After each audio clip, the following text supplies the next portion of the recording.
So I'm going to talk to you now about a subject that is quite taboo, but it's something that I personally have experienced, and I feel very, very strongly that this is something that needs to be brought to parents' attention, and that is something called maternal mum rage.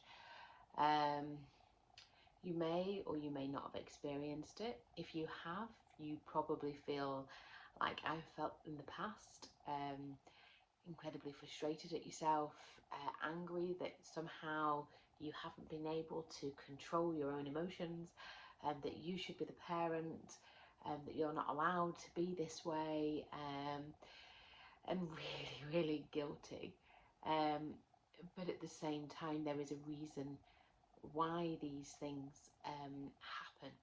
So what I'm going to do is I'm going to talk you first through some things that you can do if you are experiencing that moment. And to be fair, so much of it comes at times when you are exhausted, your child needs to go to sleep, your baby needs to go to sleep, it's bedtime, and you've had a tough day, you're knackered, the naps have been tough, and it comes to bedtime and you just want to get them to sleep. You need that time to sit down and breathe, and before you know it, you've got a baby that is screaming at you and they're just not going to sleep, or you've got a toddler that's hitting you and punching you and kicking you and screaming, and you're gosh, it's so hard, because if you haven't experienced this yet, or if you're lucky enough to not have had to go through this type of thing, then you're not going to understand it. But if you are watching this and kind of going, oh my god, yeah, I feel that, then this is who I'm talking to. I'm talking to you, because you need to know that you are not alone at all through any of this. You're not going through anything unique. You're going through what so many people go through. We just don't talk about it. And I want to make sure we do talk about it, and I tell you about it and give you some tips to help, so you don't feel as alone. Okay, so in those moments when it all becomes just too much, and you've gone from calm parent, it's time for bed now, we've read our story, it's time to go into your bed, it's time to go to sleep, or it's time to go into your cot, it's time to go to sleep, and you're kind of praying that all goes to plan,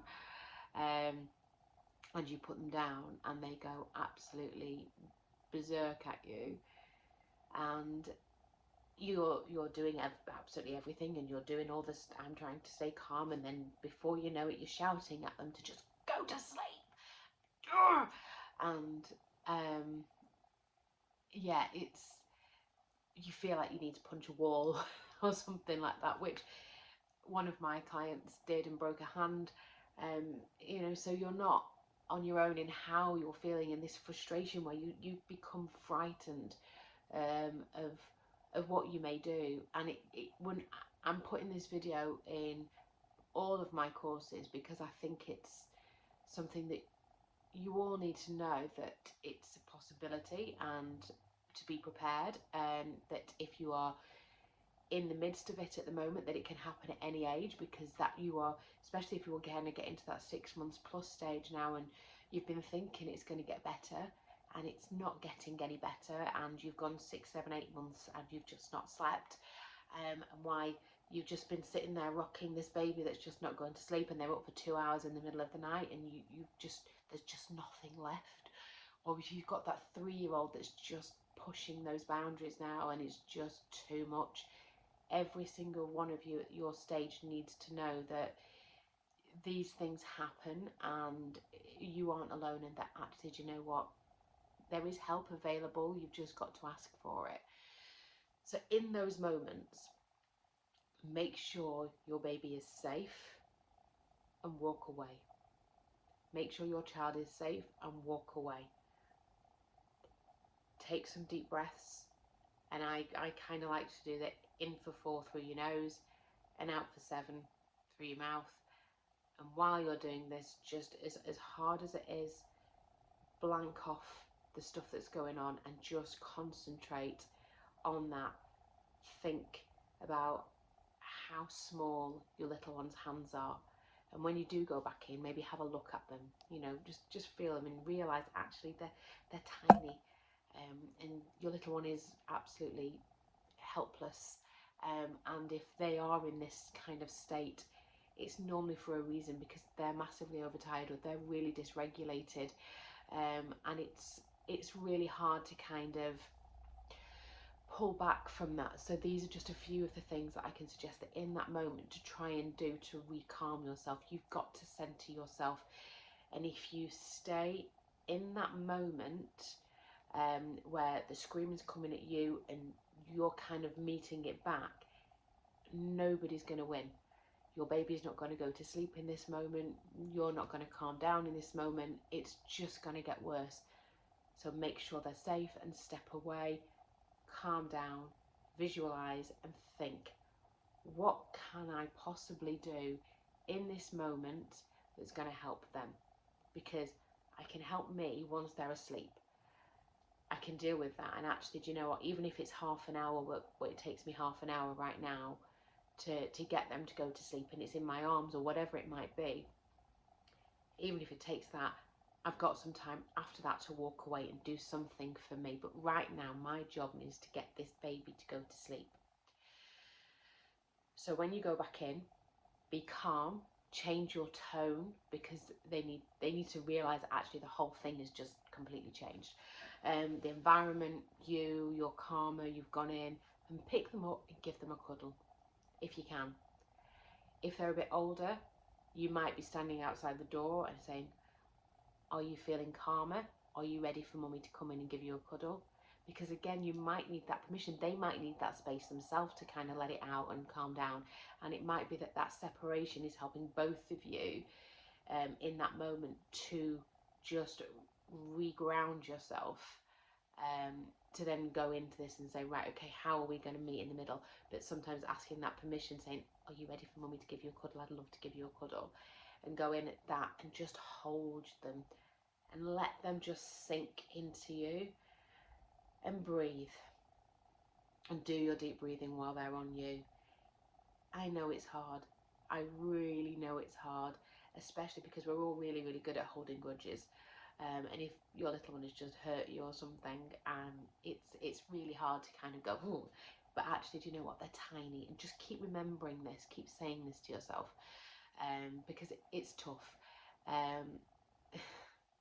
I've lived it, so I know. And I also have come out the other side and been in those moments where I felt I could absolutely flip, and I have been able to walk away. And I know that walking away and taking those breaths and calming and visualizing and going back in and connecting, it does help. And it's that connection and that start afresh. Let's start again. Let's have some cuddles, and we're going to get to go to sleep. And mummy's very sorry for shouting, whatever it might be. And it's always great if you can sort of apologise that little bit, because then they know that you're not perfect. None of us are. And it means that actually it's okay for them to not be perfect as well, because they're never going to be perfect. And it's nice to know that actually we own our mistakes as well. And that helps them apologise back to us, because they start to realise actually they could have possibly been a little bit less pain in the bum, like, should we say. The older ones, that is. You can probably tell this is quite an emotional one for me to talk about. So I hope that you're kind of taking from this what I'm hoping that you do. And you're not judging me for being this crazy parent, which I have been many times over the years, and it takes a lot. But I need you to know that you're not alone, because, and I'm going to put a link in the description below to an article that we did in Mail online about this, because 4 of my clients also shared their stories as well of struggling with maternal mum rage through sleep deprivation. And other things that heighten things like this is if you've got health conditions. I mean, I suffer with fibromyalgia, and there's been possible links with the fact that actually your body is trying to, your brain, for example, is trying to sort of ignore a lot of the other things that sometimes that overwhelm you. You try so hard to suppress everything that it suddenly just comes out in one big and that's hard.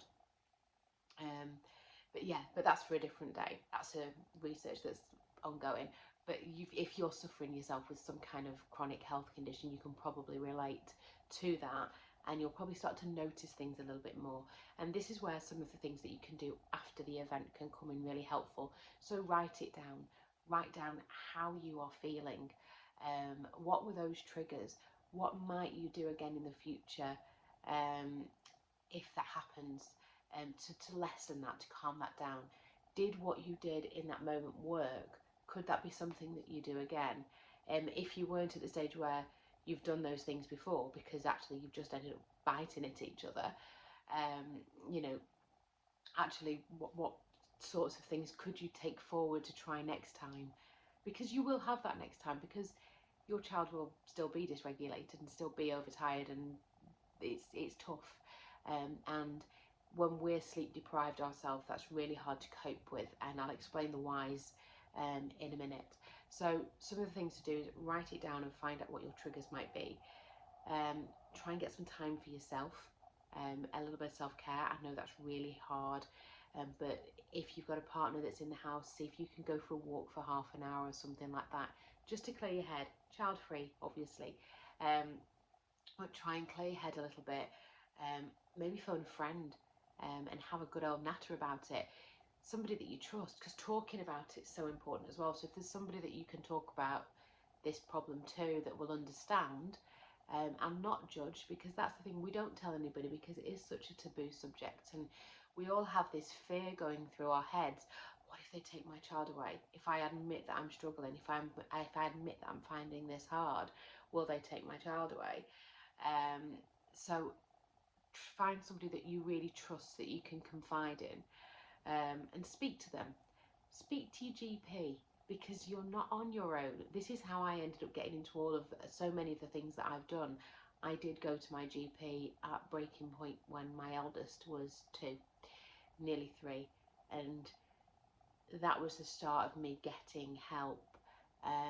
And it started with anger management, and then it went on to doing more learning of childhood behaviours, which is where the older courses sort of come from. Really kind of getting into the nitty gritty of understanding child behaviours and communication and emotions, and being able to link all these things together. So I really have been at that, the lowest point you could possibly get to. I've been there and I've kind of come back from that. So it is very emotional for me. But it's important that you do talk about it, and it's important that you do ask for help, and you won't be judged. And if you don't feel that you can ask your GP for help, ask me, speak to me, because I get it, and I will help direct you to where you can get support. That's absolutely fine.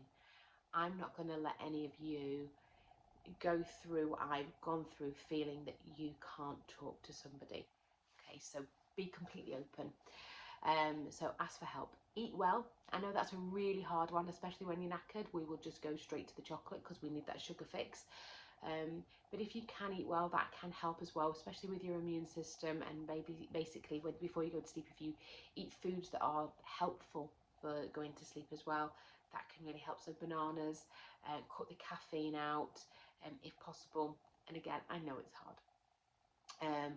So some of the other things that you might want to know is the why, because you might think, but why am I suddenly this crazy person that's gone from being really calm to absolutely, I've lost my plot.